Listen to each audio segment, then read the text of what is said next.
Amen. So, how are we this morning? Saved. Okay. Awesome. So let me ask you this question just to kind of start off the sermon from Carnes Turner. Does anybody know that you're a Christian by your actions?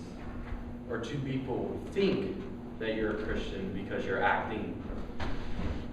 I'm going to start with a verse, a couple verses out of Luke 7.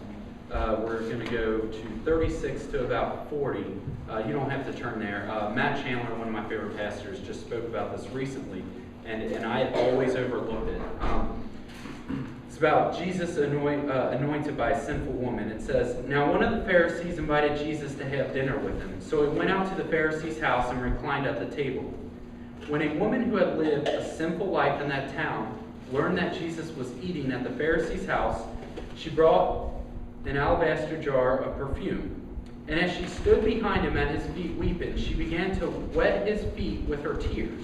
Then she wiped them with her hair, kissed them, and poured perfume on them. When the Pharisee who had invited him saw this, he said to himself, if this man were a prophet, he would know who is touching him, and what kind of woman she is, and that she is a sinner. Jesus answered him, 'Simon, I have something to tell you.' And it goes on, and they begin to talk. But did anybody catch maybe something a little different about those last two verses? I'll read them again. When the Pharisee who invited him saw this, he said to himself, 'If this man were a prophet, he would know who is touching him and what kind of woman she is, that she is a sinner.' Jesus answered him, 'Simon, I have something to tell you.'" The Pharisee is saying it internally to himself, but Jesus answered it. He didn't say it out loud. He's saying it to himself, like we say things to ourselves internally, and Jesus hears it and answers it. And so Matt Chandler kind of made it funny, but like if Jesus was here now, my mind continually would be like, our God is an awesome God. Our God is an awesome God. Just in case he calls me out, and I'd be like, our God's an awesome God. That's what I was thinking. But really, the reality of it is that's how it is, though. Is that he knows what you're thinking.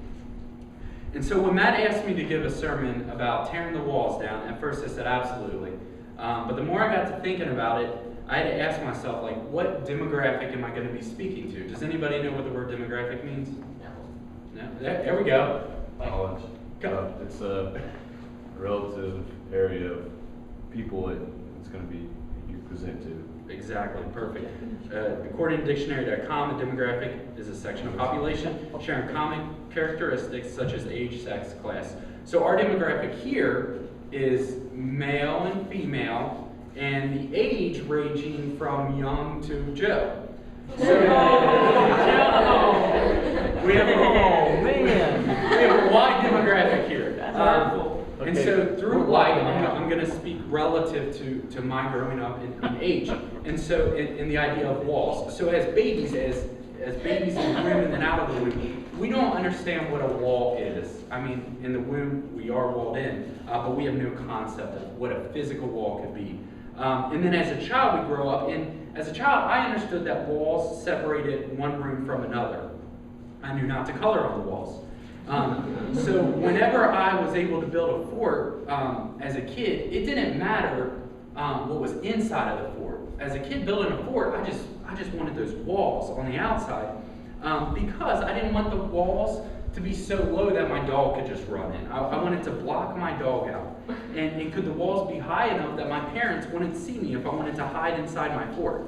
And if the dog did try to run into those walls, would they be strong enough to keep him out? And my childhood friend Trey and I, we would make up games all the time as kids. And we would just play outside and have a good time. And one game we made up, it was called Kingdom Quest. We just came up with that name randomly, and we would chase each other around his actual fort. Now, his fort had like a bridge and all that, like a jungle gym. And there were different walls you could put up. So it was kind of like a game of tag, basically, except there was an invisible treasure. But I would chase him, and he would wall me out so I couldn't get to him, and the treasure would be secure. But he would build those walls up against me. Now, as a youth, as your age, I was so glad there were walls in my life. And what I mean by that is the physical walls, because, if something's going on in school or maybe in your family, you just kind of want to wall out sometime, go to your room, be by yourself, so nobody will bug you, kind of a getaway place, so to speak. Now, as a young adult now, I just think physical walls exist. I mean, they're there, but there's not too much, to me, spectacular about these plain white walls. But I was blessed enough to travel to the Grand Canyon and see the walls of rock they created, and it was all-fearing, inspiring to just kind of see how small we are. And then in college, I learned about the Great Wall of China. It's the world's longest wall and the biggest ancient architecture. During its construction, the Great Wall was called the longest cemetery on earth. Listen, because so many people died building it. Reportedly, it cost the lives of more than 1 million people. 1 million people died building this wall. Of course, we had the Great Wall of the University of Kentucky, John Wall, but we're talking about a different wall today. So throughout our life, we have encountered different walls. And I spent several minutes talking about physical walls growing up, but we also put up walls around us every day. And some of the walls around you, other people may put up and not let you in. Similar to what my friend traded with a physical wall, maybe they put up invisible walls. Now, I'm not talking about a mind being trapped in a wall, but it appears many of us are living as if we're trapped behind certain walls. Every one of us is guilty of putting up a wall against certain people, or we've had walls put up against us. If you're in high school and play basketball or play certain sports, you tend to kind of wall out the less popular people, or at least that's how it was in my high school. If you're a cheerleader, you might do the same thing.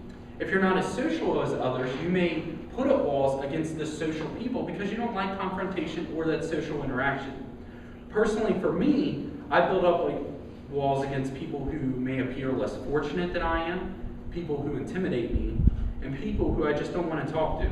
Though these walls may make me feel comfortable, is it biblical? Absolutely not. In the book of Joshua, the Israelites set out to destroy the wall of Jericho. Now, this wall is thought to have been built in order to protect floods, but the height of the wall was 5 feet thick and 12 or 17 feet tall, as well as the tower was used for defensive purposes. So not only to protect from floods, but defensive purposes. Well, the Israelites destroyed the wall by walking around it with the Ark of the Covenant for 7 days, on the last of which they blew trumpets of ram's horns and shouted to make the walls fall down, just as the Lord told them to do. So there's this huge wall, we're talking 5 feet thick, 12 to 17 feet high, and they walk around it with an Ark of the Covenant, just as God tells them to do. They blow some horns and they shout, and it crumbles. So, what is the Lord telling you to do with maybe some of the walls, invisible walls in your life? Is he telling you to maybe knock them down? Because Jesus takes the idea of walling people out and he just destroys it. Absolutely destroys it. Just like the wall of Jericho was destroyed. Mark 12:28-31. One of the teachers of the law came and heard them debating. Noticing that Jesus had given them a good answer, he asked them, of all the commandments, which is the most important? The most important one, answered Jesus, is this: Hear, O Israel, the Lord our God, the Lord is one. Love the Lord your God with all your heart, all your soul, and all your mind, and with all your strength. The second is love your neighbor as yourself. There is no greater commandment than this. I'm sure you've heard this passage many of times, but do we follow it? Do we live by it really? Do we love our neighbors as ourselves? Is that the second most important thing to you besides loving God? Now, most of you guys might say, yeah, of course I love everybody. But let me ask you this question: do you hate anybody? Because 1 John 4:20 says, if anyone says, I love God, yet hates his brother, he is a liar. For how can he love someone who he has not seen and hate someone who he has seen? I'm going to read a little bit out of John 4:4-14, with Jesus talking to the Samaritan woman. Now Jesus learned that the Pharisees had heard that he was gaining and baptizing more disciples than John, although in fact it was not Jesus who baptized, but his disciples. So he left Judea and went back once more to Galilee. Now he to go through Samaria. So he came to a town in Samaria called Sychar, near the plot of ground of Jacob had given to his son Joseph. Jacob's well was there, and Jesus, tired as he was from journey, sat down by the well, and it was about noon. When a Samaritan woman came to draw water, Jesus said to her, "Will you give me a drink?" His disciples had gone into the town to buy food. The Samaritan woman said to him, "You are a Jew, and I am a Samaritan woman. How can you ask me for a drink?" Because Jews do not associate with Samaritans.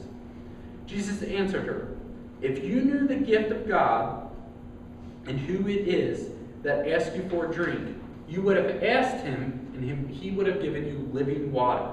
"Sir," the woman said, "you have nothing to draw with, and the well is deep. Where can I get this living water? Are you greater than our father Jacob, who gave us the well and drank from it himself, as did also his sons and his livestock?" Jesus answered, "Everyone who drinks this water will be thirsty again, but whoever drinks the water I give them will never thirst. Indeed, the water I give them will become in them a spring of water welling up to eternal life." Jesus takes that idea of that society puts on you guys, puts on me, puts on everybody in this room, no matter what demographic you are, that we shouldn't associate with different people based on maybe where they're from, what they look like, what they do, and he destroys it. He breaks his boundaries, he talks to this woman and invites her to rest in him. I'm going to read a little bit more out of Matthew 25:31-46. "But when the Son of Man comes in his glory and the angels with him, then he will sit upon his glorious throne. All the nations will be gathered in his presence. He will separate the people as a shepherd separates the sheep from the goats. He will place the sheep at his right hand and the goats at his left. Then the king will say to those on his right, 'Come, you who are blessed by my Father, inherit the kingdom prepared for you from the creation of the world. For I was hungry, and you fed me. I was thirsty, and you gave me drink. I was a stranger, and you invited me into your home. I was naked, you gave me clothing. I was sick, and you cared for me. I was in prison, and you visited me.